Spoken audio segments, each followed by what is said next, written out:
hope we find a cure and it doesn't last all year. My hopes for the future of COVID-19 is that it goes away. They keep saying that there might be a second wave. I think if there is, we'll all be a little bit better prepared. If you give the businesses the right kind of data well in advance of when it's going to be executed, then the businesses can prepare for it. If they're able to give us, to send professionals that could be that could help us to make sure that our buildings are safe for the young people or safe for the community, so that we can reopen and get services back. It's a lot of work to rehouse a woman. It's not just move her in and give her a key. If they opened sort of a door for that was a lot easier. We do it, but it's a lot of paperwork and red tape and everything.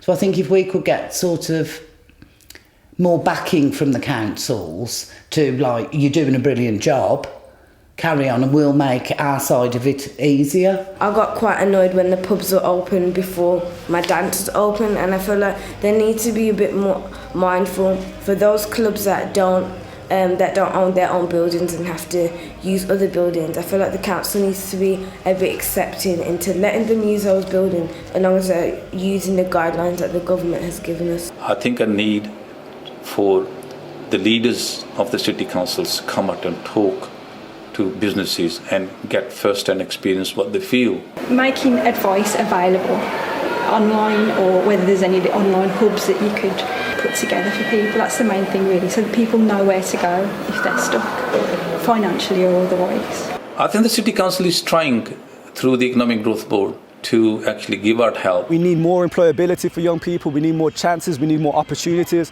and there's some really great providers out there that can do that and have been doing that before COVID. The council need to approach them and say, you know what, in this recovery it's not going to be easy, a lot of norms have changed, a lot of behaviour needs to be changed again, so for them to kind of really come forward and have real conversations and then fund those organisations that have done good work. Definitely more things like this, because there's a lot of children like my age who are like don't have the kind of confidence to speak to new people. It's not one fix for all, definitely not. So try different methods, different organisations, fund as many organisations as they can do, let them work in their unique style. The importance of getting into the communities, really getting in there, getting your hands dirty and finding out what they really want and need. It's fantastic what we all have to offer. So if we could work with people and enhance that, I think we'll do really well. Keep an open mind about the situation, be positive, optimistic and look ahead. Pre-COVID, everything was commissioned. So that means they write up what they want to do and they put it out to tender and everyone has to apply. When COVID came into play, they went back to funding us. So it was like, can you do this? Yeah, and we moved really quickly. Commissioning is often too complicated for a lot of the organisations around Wolverhampton. So a percentage of what they're doing needs to go back to funding. There needs to be more funding and more activities for LGBT in Wolverhampton. To connect with your community, to connect with your neighbours, to connect with other parents at your child's school, supports mental health and wellbeing, and also builds resilience, which is what the Head Start aims were. The best thing to do is as we try to do, is to listen to actually what parents and children want in the city and what's going to actually support them, which I think has happened this summer, and hopefully that will continue. That support, acknowledgement, that goodwill. We understand council budgets, are tight and are likely to be tighter in the future because of all the expense for COVID.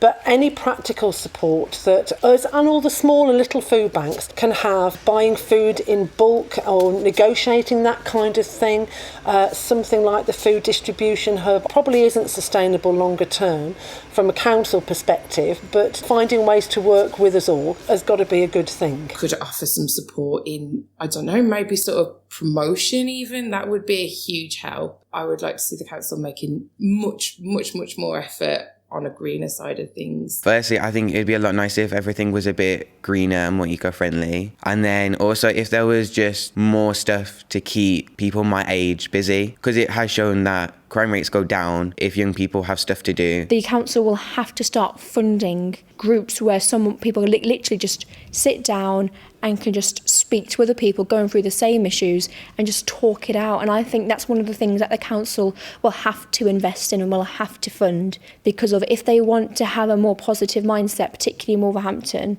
it will basically come down to mental health. Voluntary youth agencies are some of the ones that have stepped up to the plate before anybody else and put these activities in place. And that's not just Base 25, that's across the board. I think there should be more support for people, for women and children who go through domestic violence. They do get extra money from government now to support women with no recourse to public funds.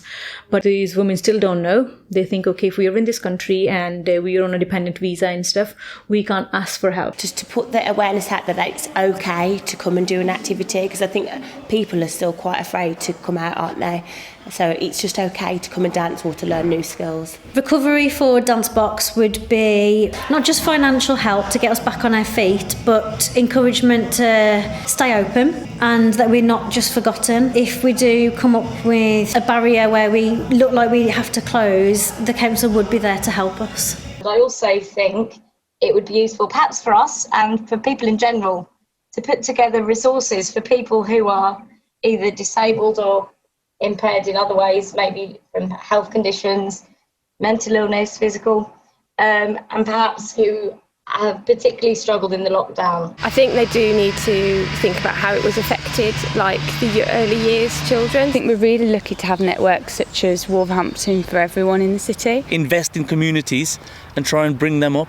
So if there is deprived areas around in Wolverhampton, let's try and bring those up to the rest of the areas in Wolverhampton. So I think from COVID is let's celebrate the successes. Let's sit back and look at what was successful during COVID and build on it as such and try and make Wolverhampton better for everyone. I do think the council are doing everything that they can. I do think the council have done a lot to reach out to the communities. The council just needs to put a bit of money in to help us keep this building going and keep the hub going. Money being pumped in the right services for people in the public who's suffering mental health, because obviously with this pandemic as well, mental health and suicide rate has shot up. Community development work, which we know supports mental health and resilience, and you know our services such as social prescribers are going to be looking for organisations like these of which they can refer people to, because they know the impact that it has on their mental health, resilience and well-being. I think what's going to be important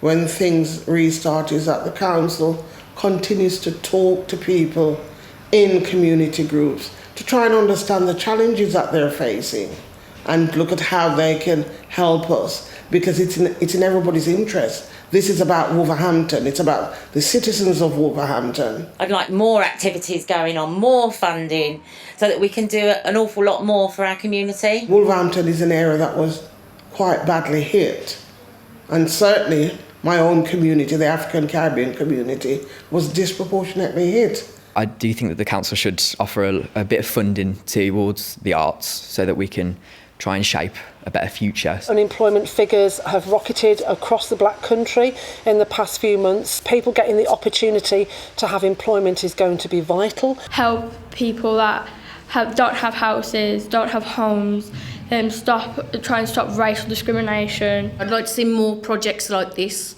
but not just for children. And there seems to be a lot of groups as well that's for young mums.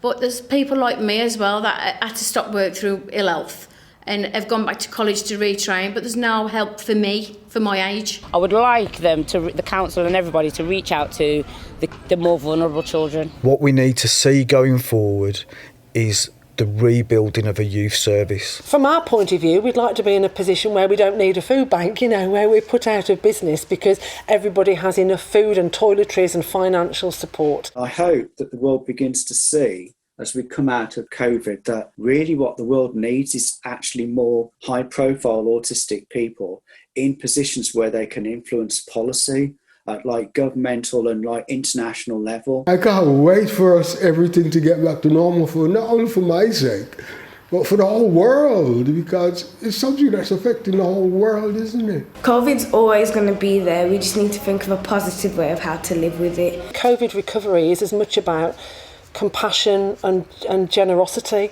which I think Wolverhampton has got plenty of already. I mean, our motto is out of darkness comes the light, so we have to see our future as bright. It'll be great when we're able to take off our masks and get back to normal. They tell you quarantine and isolate yourself because out there nobody's clean. 2,000 plus people they just see. It's 2020 but this is COVID-19.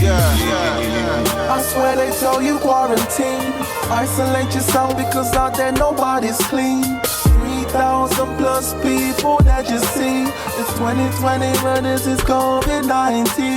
This whole thing, abnormal. Abnormal understatement, ain't seen no one in days and I'm losing my brain. When can I...